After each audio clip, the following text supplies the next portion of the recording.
Hi, I'm Whitney English, creator of Day Designer Planners and mentor to entrepreneurs.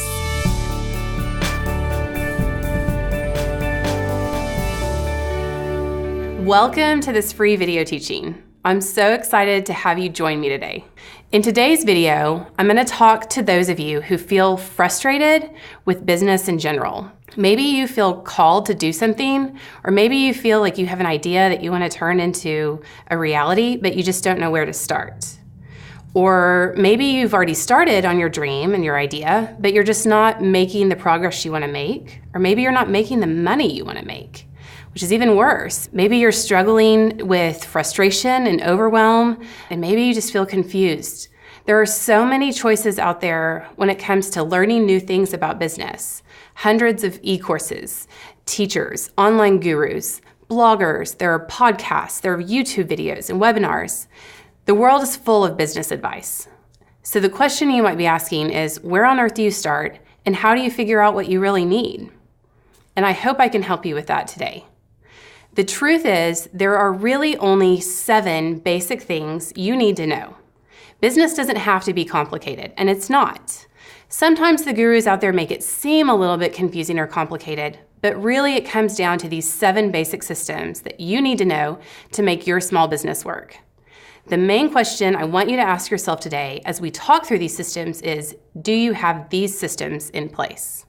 I'll get to talking about these 7 systems in just a minute, but before I go there, I want to talk about why these systems are so important. Most small businesses fail not because the owner or entrepreneur doesn't have the passion, drive, or knowledge to make it work, but simply because the owner doesn't understand these 7 basic systems, and they don't have standard operating procedures to keep these systems in place. A few years ago, I had a light bulb moment about creating systems that work. The amazing thing about my light bulb moment is that it led me to a paradigm shift that you can apply to your business today. You can do this and you can start seeing changes immediately. Once you understand this paradigm shift and start applying it to your business, you'll never look at your 7 basic systems the same way again.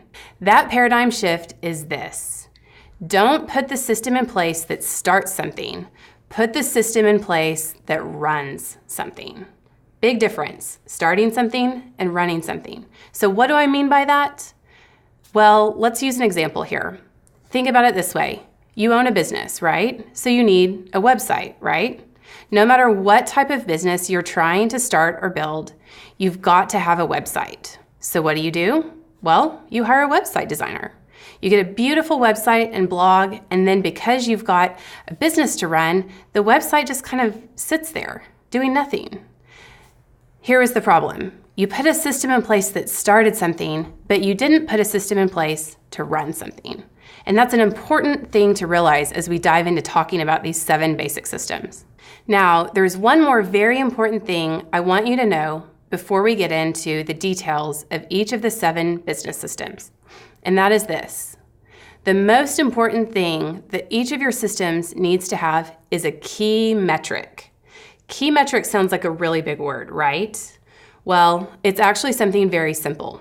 Key metric is a phrase that basically just means you're measuring or tracking something. And here's the even better news about this. You don't even have to be the person to measure or track it. We'll talk about different types of key metrics as we talk about these super important 7 basic business systems. Okay, so I bet you're curious about what these 7 basic business systems are. So let's dive in. The first basic business system you need is a customer system. Does that sound weird? Well, you could call it a couple of different things. You could call it a plan for customer acquisition, or you could call it a lead generation system, which is another big word that entrepreneurs like to use sometimes. Whatever you call it, you need a system that not only gets your customers in the door, but also a system for helps them experience your business once they're on the inside. A big mistake that a lot of startups and small businesses make is spending money on advertising or spending a lot of time building their social media presence and not taking into account or taking time to build a system that takes care of their customers once they've already purchased from the business. Now, what does the key metric for your customer system need to be? So let me ask you this. What's your goal? Do you want more customers or do you want better customers?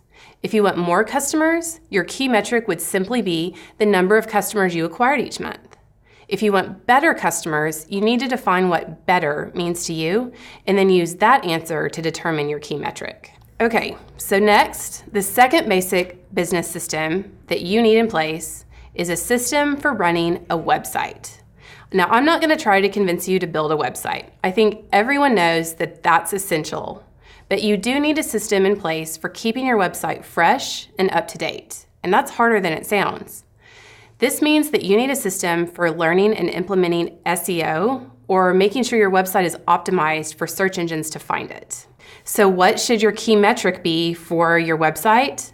Well, depending on what your website goals are, your key metric might have something to do with traffic. You might want to have a key metric related to Google rankings, just to list one example. The third basic business system that you need is an email system. Now, I'm not talking about setting up a new Gmail account or even setting up a MailChimp account. I'm talking about a system that keeps you organized and on track for nurturing your email subscribers. Your email subscribers are a segment of followers and an audience that is all too quickly forgotten by small business owners. Having a system in place to nurture them can be very profitable for your business. So what would a key metric for email systems be? Probably the number of new opt-ins that you have every week. You could also measure metrics for how many people click on your newsletter, as an example. The fourth business system that you need is a system for ongoing content. Back to that website that was just sitting there, you got your website up, but how did you get people to come back to it? A content system will help you put in place things to keep your online presence fresh and pretty. I know it's tempting to hear the word content and think blog, but I'm not just talking about blogs here. There are lots of other options for creating online content, and you might want to maximize some of those options. You could create videos or podcasts, or even get more creative than that. No matter what, you've got to implement a system for creating consistent original content. Even what's going on in your life is better than nothing at all. Use that for content. A simple key metric for creating new content could simply be how many new pieces you've released every week. Or if you're looking to measure the quality of your content instead of the quantity, consider measuring the number of comments or shares on social media related to that specific content. What was the engagement and what was the response of that content? You could use that as a key metric too. The fifth basic business system you need is a system for products. And here's a huge mistake I see companies make: starting a business with one product and forgetting to build supporting products around it. Your product system needs to be a funnel system, and that's also something we dive into on the course. Unfortunately, this is one of the biggest mistakes I made in my first business. I had one product that did really well, and I didn't realize that that product couldn't support the rest of my business. Figuring out your product system is going to be absolutely essential for you to build a profitable and sustainable business. A key metric for measuring your product system might be the number of inquiries you received about a particular product, or it might relate to the number of sales that specific product has. Another word for sales in website speak, by the way, is conversions. How many conversions did you have that month? That might be a metric that you want to track. The sixth basic business system that you need is a system for social media. I know everybody knows what social media is.